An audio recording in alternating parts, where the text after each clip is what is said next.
Hey, it's your guy Tyrrell back with the interviews. In today's video, we're going to break down how Manchester United were able to destroy Chelsea 4-0 at Old Trafford. We're going to look at the first half and see how Chelsea caused United so many issues, then move to the second half and see how United were able to run riot on Frank Lampard's men. But before we do that, don't forget to give our video a thumbs up if you do enjoy it. The bell below does give you daily notifications regarding our organic, unfiltered soccer/footy analysis, and don't forget to subscribe to our channel. But now, let's get to the starting lineups. We look at Manchester United, more of a 4-2-3-1. Martial up front, ahead of Rashford, Pereira, and Lingard, and in midfield, we went with McTominay and Paul Pogba. Then we get to Chelsea, same formation, 4-2-3-1. Abraham up front, ahead of Pedro, Mount, and Barkley, and in midfield, Jorginho and Kovacic. So now let's get to the first half and see how Chelsea were able to cause Manchester United so many problems.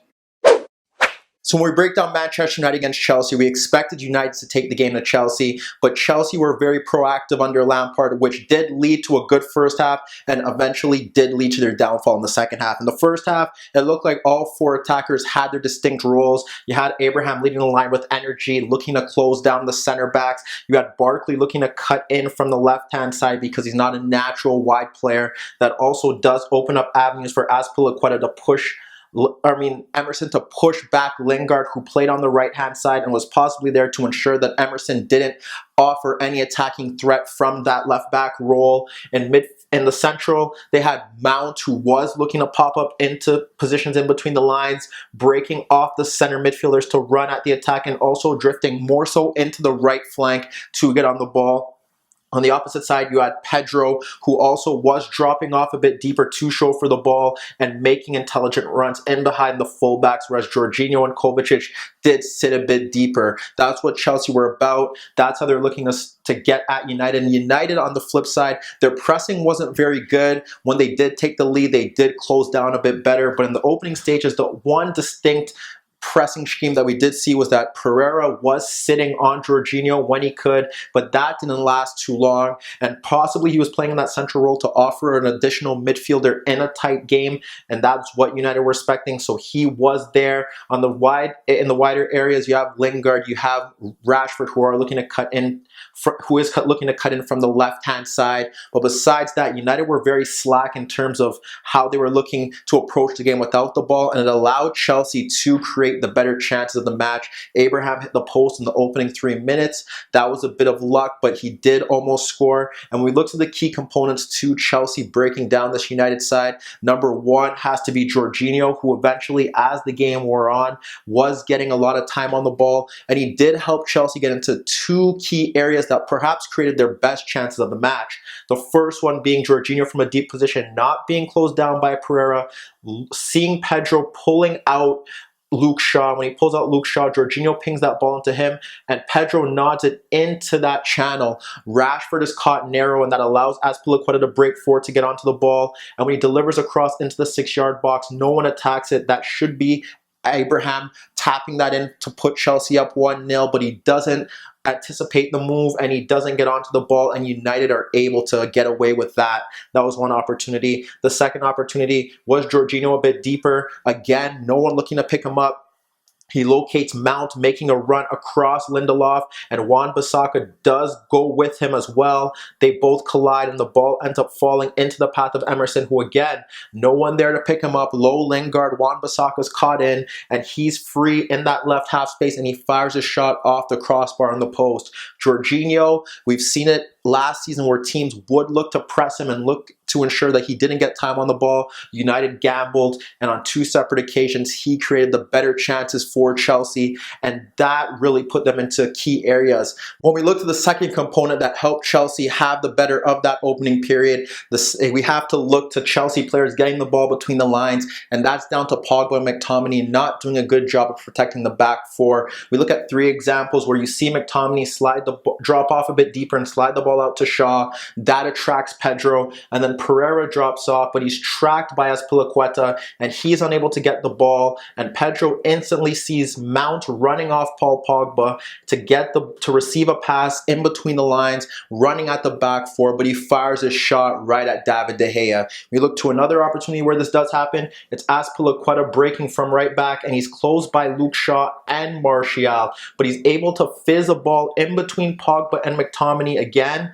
and what happens there is that it falls to Abraham, pulling out a defender, and he's dropping it off to Barkley. What we end up seeing there is that Pedro continues his run in between the center backs, and that allows Barkley to play the ball beyond McTominay for Mount, breaking into that right half space, and it drags out Maguire, and where Mount should probably shoot, he tries to pull it back for Abraham, but he's unable to get it to the striker, and that's another spurned opportunity for Chelsea. We look to the final opportunity, Martial trying to combine with Pogba in midfield. The pass is loose. Jorginho ends up picking it up, and once again, Jorginho's passing plays a key role because he locates Pedro running off Shaw and also in between McTominay to get the ball, and once he does that, he gets the pass and he locates Barkley free, and with Wan-Bissaka caught up in the play, he's able to slide it out to Barkley, who makes the run into right half space to take on Lindelof, and he cuts away from him, but he fires his shot on goal that De Gea kicks away. You break down that first half, Jorginho's passing, he's able to find key players because United aren't stepping to him. United's midfield just not tracking runners, and Chelsea's players were able to find space in between the lines around the box in the final third, and that was a big issue. But luckily for United, and what could be the big issue for this Chelsea side this season, is that they lack legitimate goal scorers, and some of their players just seem too raw, and they need several chances to execute in the final third, and that was the case here. So now let's get to the second half, see how United improved and why Chelsea were destroyed in those final 45 minutes.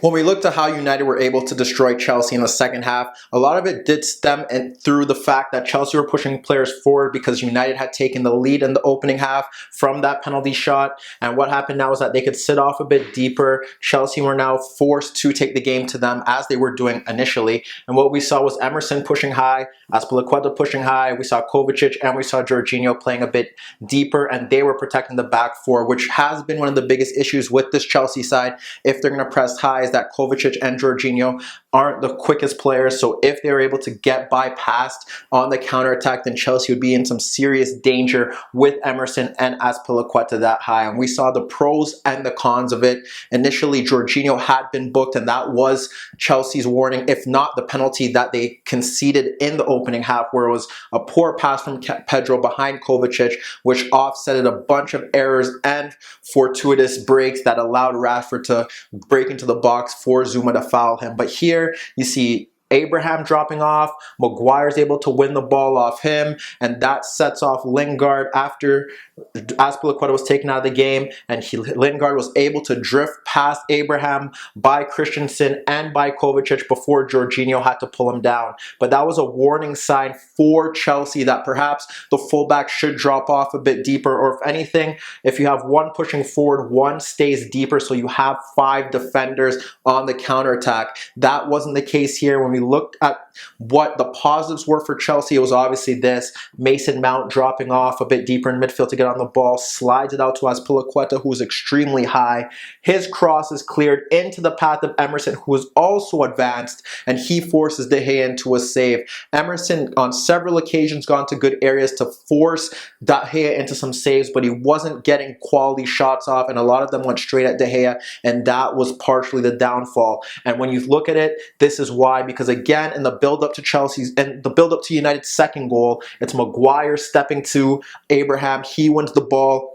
And what happens now is that McTominay is able to slide the ball behind Azpilicueta to Rashford. Now you have a 3v3 break because, as you can see, the center midfielders are out of position. And what happens here is that he slides a ball that's overhit to Lingard. What happens there is that he's able to play it into Pereira, who takes on Zuma 1v1, gets by him, and it's Martial just ahead of Azpilicueta, goal side, guides the ball into the net. That is how United are able to double the lead, and shortly after that, it's something similar. No one even steps to Paul Pogba after they get through some danger in that left zone, and he's able to locate Rashford running off Azpilicueta again, breaks in behind him, first touch is superb, fires a shot past the keeper. Through all of that, you have Pulisic coming on, Giroud coming on, Conte eventually comes on as well, but that doesn't really change much because Chelsea still have to push forward. United are able to sit deeper, play on the counterattack,